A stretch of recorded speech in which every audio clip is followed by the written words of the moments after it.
वैसे तो दुनिया में कई स्मारक बने और टूटे, पर आज दुनिया में एक ऐसा स्मारक है जो 4500 साल से भी ज़्यादा पुराना है और समय उसका कुछ बिगाड़ नहीं पाया। कई पीढ़ियां आईं और गई, पर यह स्मारक समय को चुनौती देता हुआ आज भी अपनी जगह पर खड़ा है। हम बात कर रहे हैं दुनिया के सबसे पुराने और रहस्यमय स्मारक गीज़ा के पिरामिड के बारे में। प्राचीन दुनिया में 7 अजूबे थे। समय ने बाकी 6 अजूबों का धरती से निशान मिटा दिया, पर यह इकलौता ऐसा अजूबा है जिससे समय भी डरता है। इजिप्ट देश के कायरो शहर के पास 3 पिरामिड का एक समूह है। The great pyramid of Giza, जिसे कुफू का पिरामिड भी कहा जाता है, यह समूह में सबसे बड़ा पिरामिड है। बाकी 2 के नाम हैं काफ्रे के पिरामिड और मेंकौर के पिरामिड। इन तीनों पिरामिड के समूह के आगे खड़ा है द ग्रेट स्फिनिक्स, जिसका सर इंसान का है पर धड़ इंसान का नहीं है। इन स्मारकों को किसने, कैसे और क्यों बनाया, यह कोई नहीं जानता। दुनिया के कई बड़े बड़े वैज्ञानिक इसकी गुत्थी सुलझाने में दिन रात लगे हुए हैं। यह स्मारक 4500 सालों से सिर्फ समय को ही नहीं, बल्कि अपने रहस्यों से इंसानी दिमाग को भी चुनौती देते आ रहा है। तो आइए अब इसके रहस्य को एक एक करके जानते हैं। 23 लाख ग्रेनाइट और लाइमस्टोन के पत्थर से बना इस पिरामिड के हर पत्थर का वजन कम से कम 2 टन है। उसे किसी मनुष्य ने आखिर बनाया तो बनाया कैसे होगा? कुछ लोगों का कहना है कि इस पिरामिड को किसी एडवांस सिविलाइजेशन ने बनाया होगा, क्योंकि 4500 साल पहले इंसानों के पास न तो इतना ज्ञान था और न ही इतनी बेहतर टेक्नोलॉजी।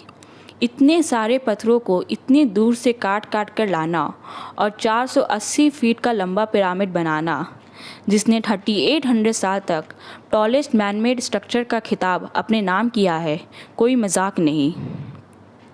पिरामिड से जुड़ी एक सबसे बड़ी थ्योरी है ओरायन कोरिलेशन थ्योरी। इजिप्ट के पिरामिड आसमान में मौजूद ओरायन कॉन्स्टेलेशन से परफेक्टली अलाइन करते हैं।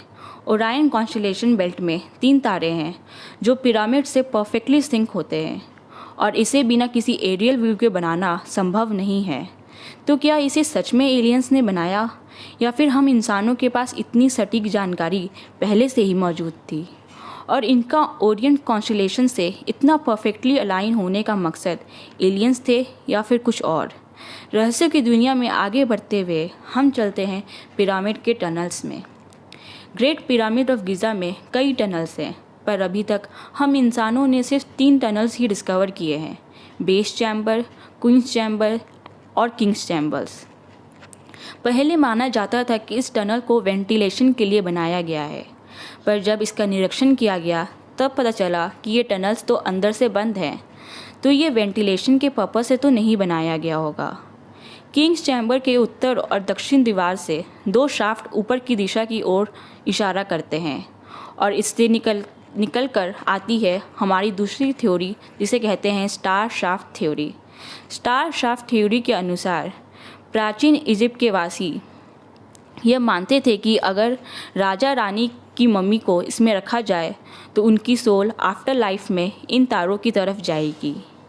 कई लोगों का मानना था कि इस पिरामिड को वहाँ के राजा और रानी के मम्मी रखने के लिए बनाया गया था। यह पिरामिड और कुछ नहीं बल्कि राजा रानी के कब्र हैं। पर जब इन पिरामिड के अंदर का निरीक्षण किया गया तब उसमें से कोई भी मम्मी या ताबूत नहीं निकली। इससे यह साबित हो जाता है कि यह मकबरा तो नहीं था। तो फिर पिरामिड आखिर बनाए तो बनाए क्यों गए? कुछ लोगों का मानना है कि यह उस समय के पावर प्लांट्स थे, पर इसका भी हम इंसानों के पास कोई सबूत नहीं है। पिरामिड जिस जगह पर खड़ा है वो एक गर्म जगह है। इसके बावजूद इसके अंदर का तापमान निरंतर 20 डिग्री सेल्सियस रहता है। पिरामिड का एक सिरा नॉर्थ पोल को अलाइन करता है। यह परफेक्टली नॉर्थ पोल से सिंक करता है। आज इसमें कुछ नंबर्स का डिफरेंस है, वो भी इतने सालों में पृथ्वी के ज्योग्राफिकल स्ट्रक्चर चेंज होने के कारण है। गीज़ा की पिरामिड्स बहुत ही कैलकुलेटेड स्ट्रक्चर है, जिसे किसी खास मकसद के लिए बनाया गया था।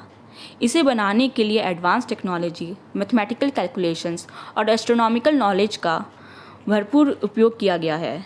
धरती पर इस पिरामिड का होना कई सारे सवालों को जन्म देता है।